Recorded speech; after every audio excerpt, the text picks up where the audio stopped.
I do think that Squid Game is basically a look into how shitty humans can get. For sure. And I think that the main character already showed that he was a pretty shitty human before he ever got into the Squid Game, which is why we spent about 30 plus minutes on his character before he even gets into the game. He's just not a good person. If you're stealing money out of your mom's purse and like, you know, you're about to lose your daughter, she's about to move, like he's just all over the place. It's very clear that he's not a very good person in general. And later on with the marbles game, this old guy who's been nothing but nice to you, you decide to absolutely cuck him. In context, when this is happening in the marbles game, no one really knows the old guy whose name is like Ilnam. No one knows that he is basically the one running this whole fucking thing. Like he's one of the people running it basically. So you don't really know that at the time. So when he is using the perceived disability of Ilnam against him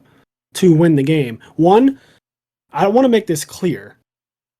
I am not saying that if the same opportunity was presented to me that I wouldn't do the same thing. I am not that person.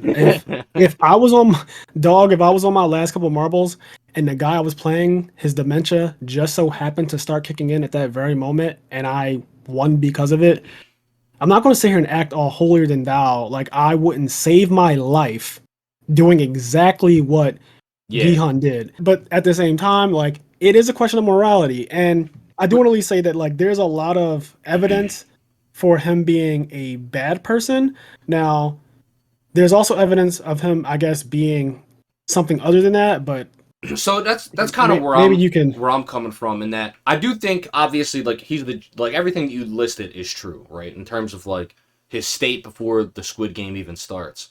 But in that, I don't know, you see people like that, you know people like that, like as much of as a degen as he is, he does still care about his daughter, right? And then like the part where I think this is after he leaves the game the first time, when he goes and he tries to borrow money from his daughter's stepdad. The stepdad gives him the money and then says like never come here again or whatever, and then like he punches him and then throws the money at him and he's like, do you think money solves it?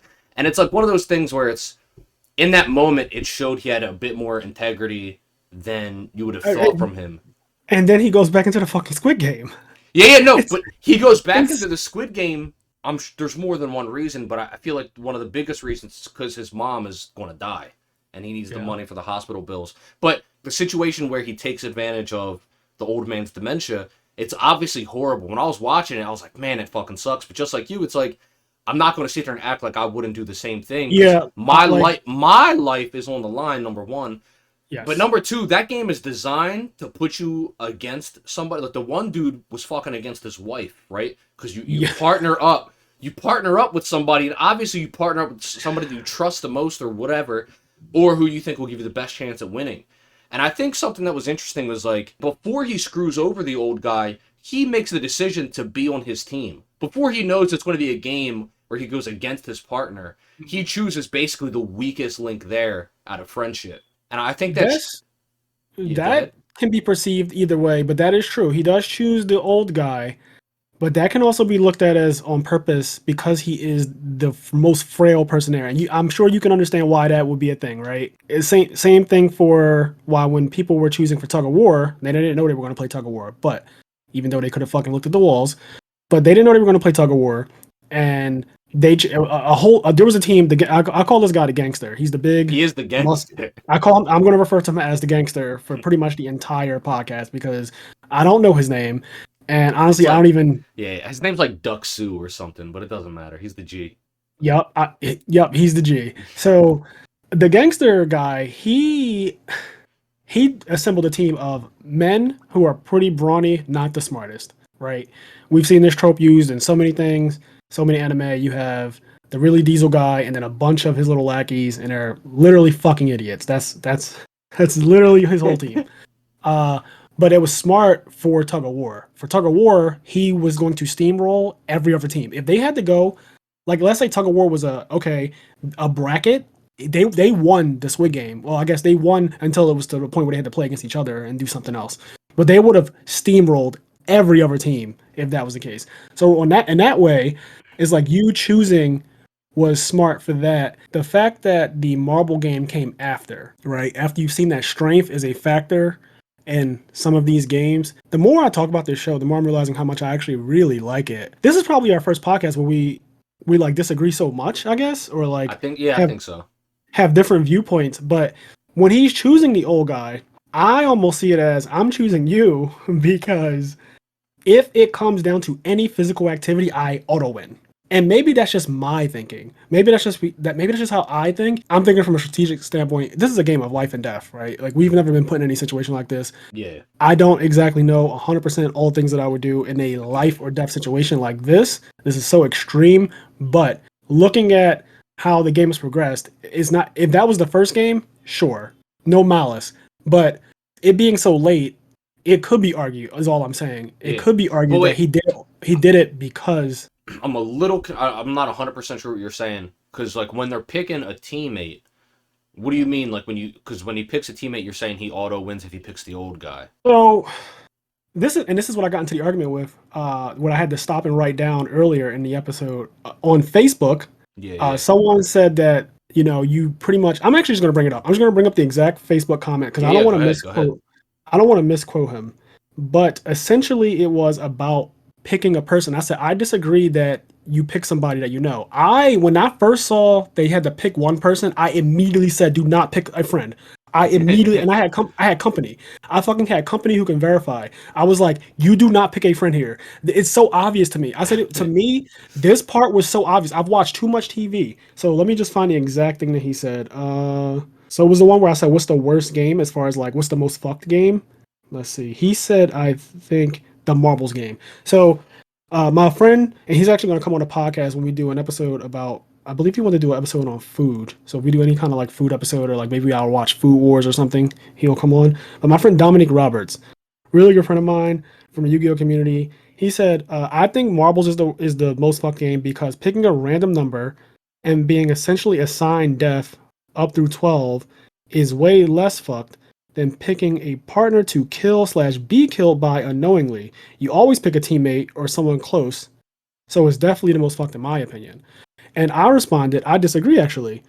Maybe my brain works differently, I don't know. When it got to that part where you had to choose just one person, I said, yeah, no. This is going to be a versus. One of each pair will die. Obviously, it's a guess, but it's one of those things where my intuition just like kicks in and I'm like, they're pretty far in by this point. Everything about this has been a fucked situation. I was always choosing a random, someone not too much bigger than me, of course, but I would 100% be splitting from my friends in a game at that moment. That's what I wrote. And some people actually said they felt the same way. Like when they said pick one other person, they felt the versus mode. Like you can kind of, I don't know, maybe I think differently. Maybe I'm always thinking that everyone's an enemy or something, or like, I don't know, that maybe there's some psychology to it. But you can see how someone might think that when they say pick one person, that it might be a fuck situation where you don't. Yeah, for sure. But I also like think when you're in that situation, not that either of us have been. Yeah, that's the thing. We can never speak from the actual situation. But like when you're in that, I could see it going both ways. Where when you're in this life or death type of game, you'll either create camaraderie and either try to group up, and so you'll pick a teammate that you can rely on and that you think you can fight through together with, or B, you'll be like vicious out to get everybody. Right, and we saw that. Don't trust anyone. We saw people who were like that throughout the game. I don't think I could fault anybody on the outside thinking either way. Like your friend that's saying that it makes sense that you would team up with like a person that you know. I can't really fault that because I think that thought process makes sense, as does yours. I think. Yes, that's what the thing. I disagree with him because of my own personal feeling where I immediately, when they said to pick one person, I said, nope. I would not pick Xavier. I wouldn't pick Eric. Like I wouldn't pick Gus. Like my closest friends, I wouldn't pick Silverman. I wouldn't pick McCabe. Something about the pick one person just freaked me out. I don't know. When I heard it, he didn't name me. He's like, I'd pick Kenny in a heartbeat. You're my fucking. You're my co-host. God damn it! You're my co-host. Of course I love you. I hate you, dog. He's like, I'm gonna pick Kenny, and the next game is gonna be a fucking game of Yu-Gi-Oh. Oh my god! How did this be so dark? They're gonna hand us fucking 6 of every card from fucking the start of Yu-Gi-Oh to 2006, and he's gonna be like, 2006 is like pretty early actually, but anyway. Yeah, it's just goats. you just said go format. So a format that you know how to play. And he's gonna be like, all right, you play against the person you picked. I hate you, dog. Damn. Why you put me on tilt like this? You just blew my whole spot up. No, but of course I can see, I totally understand people picking their friends, their husband and wife. I even wrote, obviously I could get fucked on picking a random, but I also made sure that I put, because this is how my mind was thinking when they were all in that lobby. I was like, okay, I'm not picking someone like the gangster guy. It doesn't make sense to pick someone who's physically stronger than you in any scenario. I think that if it's a game of like brains, you can't really tell too much how intelligent someone is by just looking at them. So you can kind of interpret what you want from, the gangster squad. Like his guys are pretty dumb overall, at least they look it. But even them, they might not actually be. Like you can't really judge a book by its cover. But you being physically bigger than me and stronger than me, you could just see that. I could just see it. And you being frail, I can also see that. I wouldn't choose the old man, just because I don't think I would be anywhere near him. Honestly, I don't really. It's not my thing. But like, if you are someone who's just like, oh, you're kind of like my body type, and I don't really know you that well. Like, I don't care if you live or die. I'm choosing you because one. Here's the thing. So let's say I'm wrong, and it's a team. It's a team event, right? Where you and the person are going up against another team, or you and a person have to do something to survive together. Well, I'll put it this way. Yes, I'd rather have someone like my best friend to do that with. However, everyone is fighting for their life. So I'm not too worried about if we get put in it, because basically why everyone's choosing a friend is because they're thinking it's going to be a team thing. Like that's the only way you guys' decision makes sense to me. So if you think it's a team thing, then do you think that everyone in this game is fighting for their fucking life and the money, or do you think they aren't? And I just feel like, well, if I get fucked and it's a team game, at least I know that the person next to me, like they have to be still also fighting for their life. Yeah. If it is a versus, then I'm in fucking great shape. These are just me weighing like what could happen. That's just how, again, this is just how my brain processed. I'm not saying that there is a wrong or right way. And you guys let us.